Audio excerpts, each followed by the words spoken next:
নমস্কার, ফিরে এলাম আবারও একটি নতুন আলোচনায়। ত্রিলোক শক্তি চ্যানেলে সবাইকে সাদর অভিনন্দন জানাই। যদি আপনাদের আলোচনা ভালো লাগে তবে অবশ্যই লাইক ও সাবস্ক্রাইব করবেন। আজকের আলোচনা কঠোপনিষদ দ্বিতীয় অধ্যায় থেকে স্বামী ভূতেশানন্দজি মহারাজের ব্যাখ্যার কিছু অংশ তুলে ধরা হলো।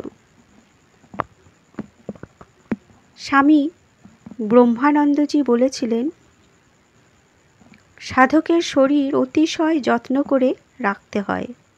এটি একটি সূক্ষ্ম যন্ত্র থাকে, যাকে ব্যবহার করে ভগবান লাভ পর্যন্ত হতে পারে।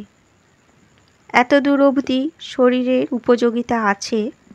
মহারাজ এই কথাটি ব্যবহার করতেন। বেশ্যার শরীরের মতো এই সাধু শরীরকে সযত্নে রক্ষা করবে। দেহ যার জীবিকার একমাত্র উপায়, সেই বারবনিতা যেমন তার দেহকে যত্ন করে রাখে, সাধকের শরীরকে সেই রকম যত্নে রাখতে হয়। ভোগের জন্য নয়, বস্তু লাভের জন্যে। বস্তু লাভের সহায়ক হচ্ছে সুস্থ নীরোগ শরীর। ভোগের উপযোগী নয়, সাধনের উপযোগী শরীর। এই জন্য শরীরকে বিশেষ প্রকারে তৈরি করতে পরিচর্যা করতে হয়। ভোগের শরীর রজগুণী, সাধনের শরীর সত্ত্বগুণী। সত, রজ, তম এই গুণ তিনটিকে আমরা বাইরে থেকে বুঝি না, কিন্তু কাজ দেখে ফল দিয়ে চিনতে হয়। রজত্ব প্রধান শরীরে তমগুণের আধিক্য থাকে। কর্মপ্রধান ভোগ প্রধান শরীর, যা অধিক আয়াসে সুখে থাকে, সে হল রজগুণী শরীর। আর যে শরীর মনকে নির্মল করে, মনকে সমতার দ্বারা রক্ষা করে, ভগবান লাভের পথে যে শরীর অনুকূল, তাকে শতগুণী শরীর বলেছেন। শরীর ধারণ করতে গেলে এই গুণগুলিকে অবলম্বন করতে হয়। ভগবান যখন দেহ ধারণ করেন, তখন তাঁর দেহকে শুদ্ধ সত্ত্বময় দেহ বলা হয়। সেখানে রজ বা তমগুণ সত্ত্বকে অভিভূত করে না। তাদের সংস্পর্শ পর্যন্ত সেখানে নেই। সতগুণ স্বচ্ছ নির্মল, তা অন্যান্য গুণের মতো জ্ঞানকে আচ্ছন্ন করে না। এই জন্য ভগবানের ব্যক্তিত্ব থাকলেও তা তাঁর জ্ঞানকে আচ্ছন্ন করে না। সাধকদের শরীরও ধীরে ধীরে অনুরূপ হয়। অন্যান্য গুণ অপসারিত হয়ে সেখানে শতগুণ প্রবল হয়। এই জন্য শ্রী রামকৃষ্ণ বলতেন, ভক্তের দেহ চিন্ময়।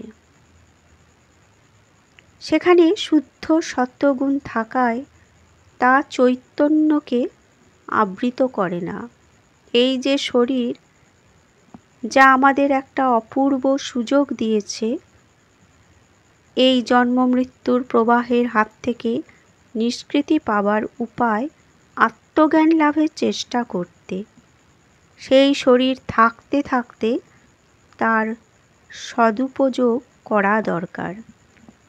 না হলে আবার দেহ ধারণ করতে হবে। পরের মন্ত্রে বলছেন এই কথাই যে, এই মনুষ্যলোকে আত্মদর্শন যেমন স্পষ্ট হয়, অন্য লোকে তেমন হয় না। অবশ্য এ কথা শাস্ত্রের কথা বলে গ্রহণ করতে হবে।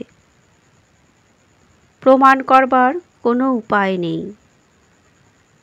নরদেহে আত্মজ্ঞান যে অতি স্পষ্টভাবে উপলব্ধ হয়, এ বিষয়ে তাঁদেরই সাক্ষ্য গ্রহণ করতে হবে, যারা সেই উপলব্ধি করেছেন।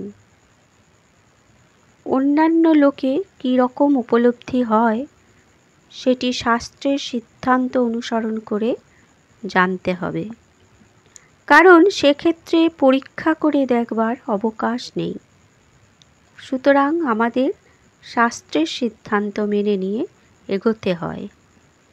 ব্রহ্মলোক ব্যতীত অন্য কোনো লোকে আত্মজ্ঞান সম্ভব নয় এবং ব্রহ্মলোক প্রাপ্তি কঠোর সাধন সাধ্য বলে দুর্লভ হওয়ায় এই জন্মেই আত্মজ্ঞান লাভে প্রযত্ন করা উচিত।